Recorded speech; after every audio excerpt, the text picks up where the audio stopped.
నమస్కారం. నా పేరు శ్రీరామ్ శర్మ.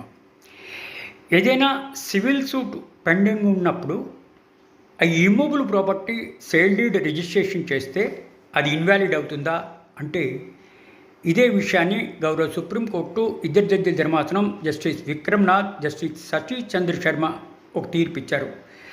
ఇది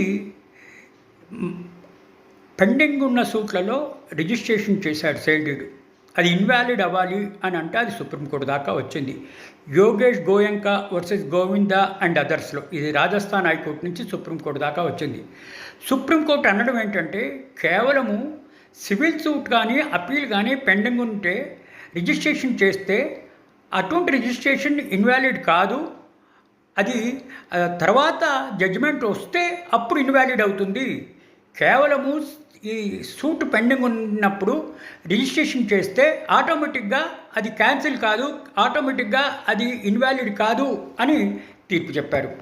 ఈ తీర్పు ద్వారా మనకి తెలిసేది ఏంటి, ఏదైనా కోర్టులు రిజిస్ట్రేషన్ చేయొద్దు అని ఇంటర్మ్ ఆర్డర్ కానీ ఇంజంక్షన్ కానీ ఇచ్చినప్పుడు అది సేల్ డీడ్ చేయకూడదు, కానీ డాక్యుమెంట్ రిజిస్టర్ చేయకూడదు, కానీ అటువంటివేవీ లేకుండా సూట్లు పెండింగ్ ఉన్నంత మాత్రాన రిజిస్టర్ చేస్తే ఆటోమేటిక్గా అది ఇన్వాలిడ్ కాదు అని ఈ తీర్పు ద్వారా మనకి తెలుస్తుంది.